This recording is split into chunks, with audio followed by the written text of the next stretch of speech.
और अब अमेरिका ने इजराइल को 13 अरब डॉलर की एक नई सैन्य सहायता को मंजूरी दे दी है। इजराइल के प्रधानमंत्री बेंजामिन नेतन्याहू ने अमेरिका के इस सहायता बिल का स्वागत भी किया है।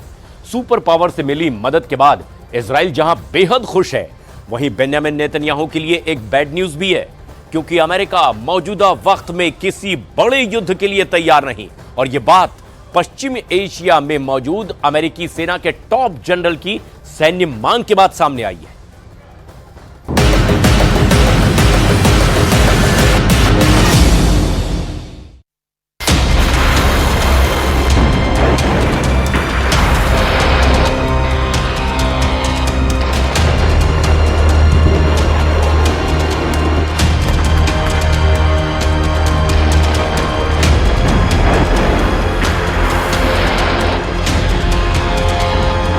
इजराइल अटैक मोड में है।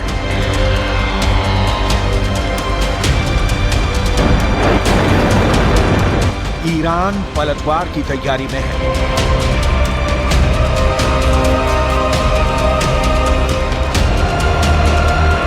युद्ध का पूरा माहौल बना हुआ है।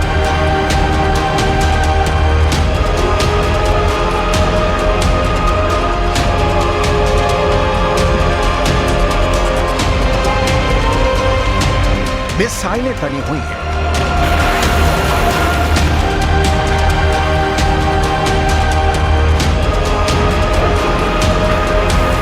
जंगी जेट रेडी है। फाइटर ड्रोन अटैक मोड में है।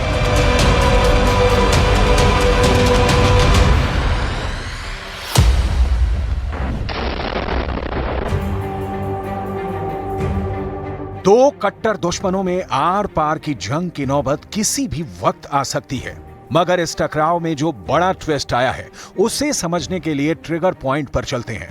अप्रैल महीने की पहली तारीख सीरिया के दमिश्क में बारूद बरसा, ईरानी दूतावास दहला।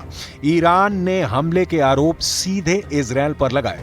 इजराइल हमले से इनकार करता रहा। अमेरिका ने तो खुद को दमिश्क हमले से दूर दूर तक अनजान ही बताया। दमिश्क अटैक के जवाब में ईरान ने सैकड़ों ड्रोन और मिसाइल की बौछार इजराइल पर कर दी। ईरानी हमले से अमेरिका ने इजराइल को कवर दिया। सुपर पावर के साथ नाटो कंट्री भी इजराइल के कवच बने। इसके बाद जब ईरान के शेखरी बेस को धुआं किया गया, तब भी अमेरिका ने हमले पर आधिकारिक बयान नहीं दिया। इजराइल की इराक स्ट्राइक से भी अमेरिका ने दूरी बना रखी है। इसके मायने क्या है? क्या युद्ध में इजराइल अकेले फंस गया है? क्योंकि अमेरिका तो फिलहाल किसी युद्ध में उलझने के लिए तैयार नहीं है। अमेरिकी डिफेंस फोर्सेस की सीक्रेट मीटिंग में क्या तय हुआ है? क्या ये टल गया है?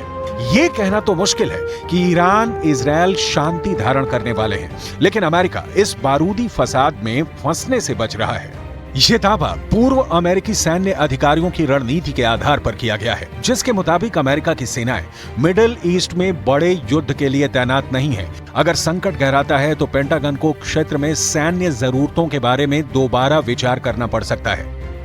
डोनाल्ड ट्रंप के राष्ट्रपति कार्यकाल में मिडिल ईस्ट के उप सहायक रक्षा सचिव माइकल मोलरॉय ने एक बयान में कहा है कि मुझे नहीं लगता कि हमारे पास वो सभी ताकतें हैं जो हम इजराइल का समर्थन करना चाहेंगे अगर उनके और ईरान के बीच सीधा युद्ध होता है।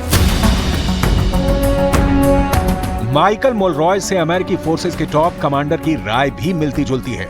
खाड़ी में अमेरिकी सेना की कमान संभालने वाले 4 स्टार जनरल जोसेफ वॉलेट मानते हैं कि अमेरिकी सेना को अपनी रणनीति पर फिर से विचार करना होगा कि क्षेत्र में हमें कौन सी आवश्यक टिकाऊ क्षमताएं बनाए रखनी है। बड़ी चिंता लंबे वक्त तक इलाके में बने रहने की हमारी क्षमता है।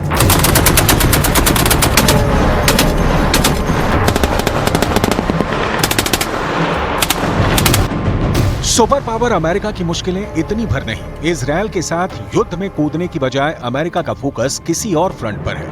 खाड़ी मुल्कों में तैनात अमेरिका के मौजूदा जनरल माइकल एरिक हाल में ही एक मैसेज के जरिए अमेरिकी सांसदों को यह जानकारी दी कि उन्होंने अपनी सैन्य क्षमता बढ़ाने की गुजारिश प्रेसिडेंट बाइडेन से की थी, जिसका जवाब देते हुए पेंटागन ने खाड़ी से ज्यादा चिंता चीन से मिल रही चुनौती को बताया था। मतलब ये कि इजराइल का साथ देने की बजाय मौजूदा वक्त में अमेरिका चीन से निपटने में जुटा है। इसके साथ अमेरिका की सबसे बड़ी कमजोरी का भी पर्दाफाश हुआ है। जनरल माइक एरिक ने लिखित रिपोर्ट में जानकारी दी कि एशिया महाद्वीप में अमेरिकी खुफिया नेटवर्क बेहद कमजोर हुआ है। सुपर पावर को एक्सपर्ट एजेंट नहीं मिल रहे हैं। अमेरिकी फोर्सेस को ट्रांसलेटर की भी किल्लत झेलनी पड़ रही है। युद्ध में अमेरिका को ये कमियां बहुत भारी पड़ सकती हैं।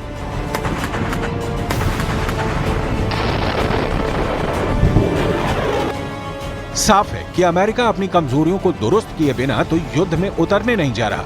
ऐसे में इजरायल का हाल यूक्रेन जैसा न हो जाए, जिसने अमेरिका की शय पर रूस से अदावत मोल ली और अंतहीन युद्ध में उलझ गया।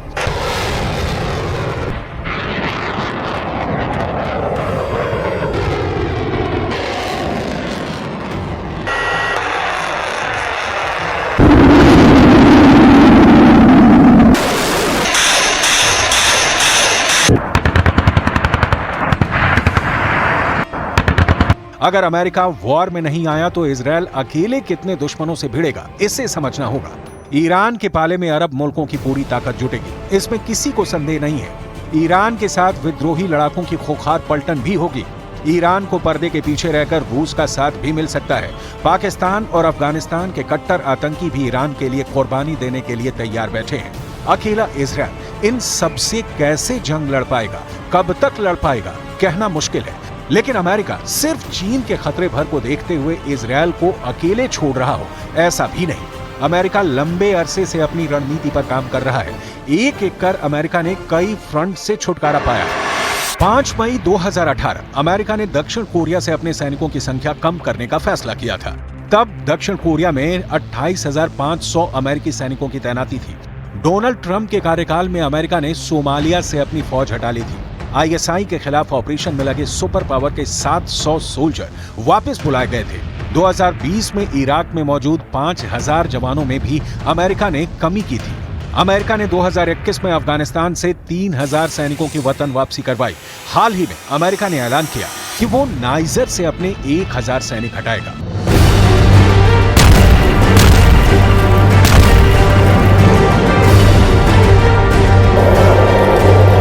अमेरिका ने पश्चिम अफ्रीकी देशों से सैनिकों की वापसी का पूरा प्लान बना रखा है। यही रोड मैप आगे मिडिल ईस्ट में भी लागू हो सकता है। हालांकि अमेरिका कभी भी पूरी तरह इस इलाके से दूरी बनाने का जोखिम नहीं उठाएगा, क्योंकि दुनिया भर में अमेरिका के 800 मिलिट्री बेस हैं। दुनिया के 70 से ज्यादा देशों में अमेरिकी फौज तैनात। एशिया में कतर का अल उदीद एयरबेस अमेरिका का सबसे बड़ा सैन्य अड्डा है, जहां 11,000 अमेरिकी सैन्य कर्मियों की तैनाती है। इस एयरबेस से अमेरिका खाड़ी के 18 देशों में अपने सैन्य ऑपरेशन अंजाम दे सकता है।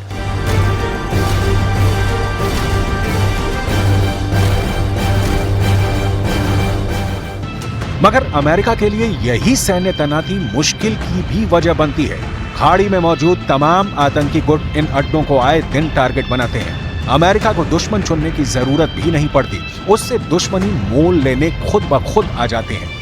ऐसे हालात में अमेरिका एक नए फ्रंट पर आर पार की जंग से बचने की रणनीति अपना रहा है। लेकिन इजरायल चाह कर भी युद्ध से अलग नहीं रह पाएगा, क्योंकि ईरान का गुस्सा 7वें आसमान पर है।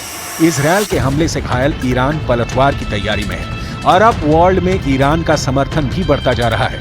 इराक, सीरिया, जॉर्डन, तुर्की जैसे इस्लामिक देश सीधे तौर पर ईरान को सपोर्ट करते हैं। एटमी ताकत पाकिस्तान भी खुलकर ईरान के साथ है। ऐसे में अकेला इजरायल सभी देशों से टक्कर ले पाएगा, ऐसा मुमकिन नहीं। ये भी सच है कि इजरायल बिना नाटो और अमेरिका के सपोर्ट के जंग में उतरने की गलती कभी नहीं करेगा।